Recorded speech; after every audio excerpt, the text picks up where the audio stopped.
E se aqueles padrões que tanto frustram na vida, sabe? Nos relacionamentos, nas finanças, e se eles não fossem realmente da gente?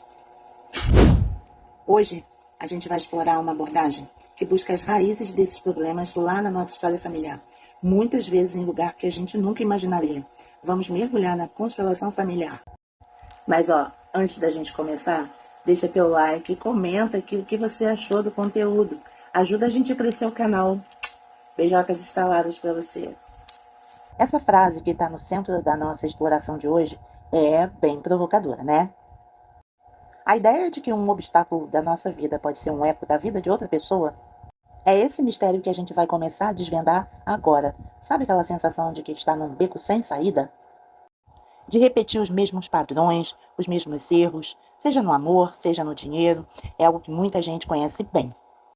A constelação familiar sugere como resposta para quebrar esses ciclos a forma como a gente olha para o sistema do qual nós fazemos parte, a nossa família.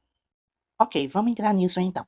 Para entender a constelação, primeiro a gente precisa olhar para a nossa família não só como um grupo de pessoas, mas como um sistema todo interligado que tem uma memória própria. Então, o que é, na essência, a constelação familiar sistêmica? Pensa nela como uma lanterna que ilumina dinâmicas que estão no escuro, invisíveis. A ideia é que a gente carrega heranças emocionais que a gente nem faz ideia que existem, mas que impactam e muito a nossa vida hoje. E quem criou essa abordagem foi Bert Hellinger, um psicoterapeuta alemão. Ele começou a observar, no trabalho dele, que certos padrões e até destinos se repetiam dentro das famílias. Quase como se tivesse uma força invisível ali, uma ação. E aqui está a ideia central. A teoria diz que todos nós estamos conectados a um campo familiar. Dá para imaginar como uma espécie de nuvem de informações da família, sabe? Guarda as memórias, os traumas, até os segredos de todo mundo que veio antes. O ponto chato é que as questões que não foram resolvidas nesse campo podem continuar buscando soluções nas gerações seguintes. E isso nos leva a uma das partes mais fascinantes da teoria. Segundo Hellinger, esse sistema familiar não é um caos. Ele é regido por certas leis. Leis invisíveis. Ele chamou essas leis de leis do amor. São 3 princípios que, de acordo com a teoria, funcionam como a lei da gravidade do sistema familiar. E quando uma delas é violada, o sistema todo entra em desordem. E essa desordem pode se manifestar justamente naqueles problemas que travam a vida da gente. E aqui estão elas. A lei do pertencimento fala do direito de todo mundo de fazer parte. A lei da hierarquia, sobre a importância da ordem de chegada. E a lei do equilíbrio, sobre a troca justa nas relações. Vamos dar uma olhada em cada uma delas? A primeira lei é bem simples e tem a premissa de que todo mundo tem o direito de pertencer ao clã.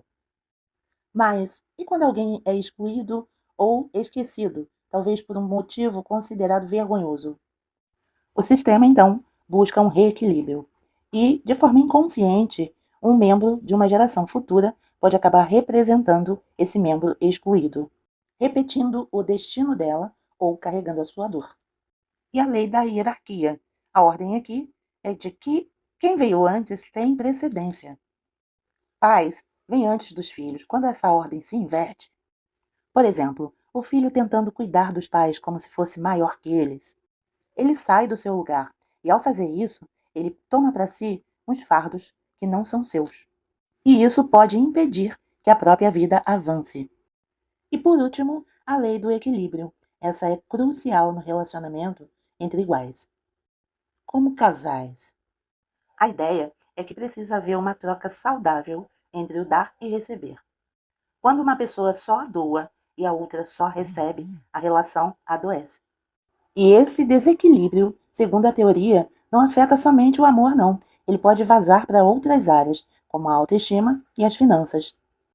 Certo, se essas leis e dinâmicas são invisíveis, como é que a gente pode saber o que está fora de ordem no nosso próprio sistema? É aí que entra a sessão de constelação. Exato. A sessão de constelação funciona como um mapa vivo do sistema familiar. Ela permite visualizar onde a ordem foi quebrada, onde o fluxo de amor foi interrompido. A pessoa chega com uma questão específica durante a sessão. A partir daí, o campo da família se manifesta e revela qual a dinâmica oculta daquele problema. O papel do terapeuta não é dirigir, e sim ajudar a ler as informações que esse campo mostra. Uma dúvida muito comum é sobre o formato. Será que online funciona? Olha, um ponto-chave destacado aqui: o campo não é limitado pelo espaço físico. A conexão acontece no nível da consciência, o que torna a eficácia da sessão online idêntica à presencial. Ok, tendo tudo isso revelado, o que acontece depois da constelação que a gente enxerga a desordem? Bom, aí a gente vai para o caminho da cura, porque o objetivo final não é somente ver o problema, é restaurar a ordem. Isso pode significar devolver um fardo que não é nosso, incluir alguém que foi excluído ou simplesmente concordar com o destino de um ancestral. Esse movimento de restauração é o que, segundo a teoria, libera a energia que estava parada e permite que a vida flua de novo. E quando essa ordem é restaurada, o efeito em cascata pode ser profundo. Os benefícios que as pessoas relatam vão desde a liberação de traumas até o desbloqueio de questões financeiras.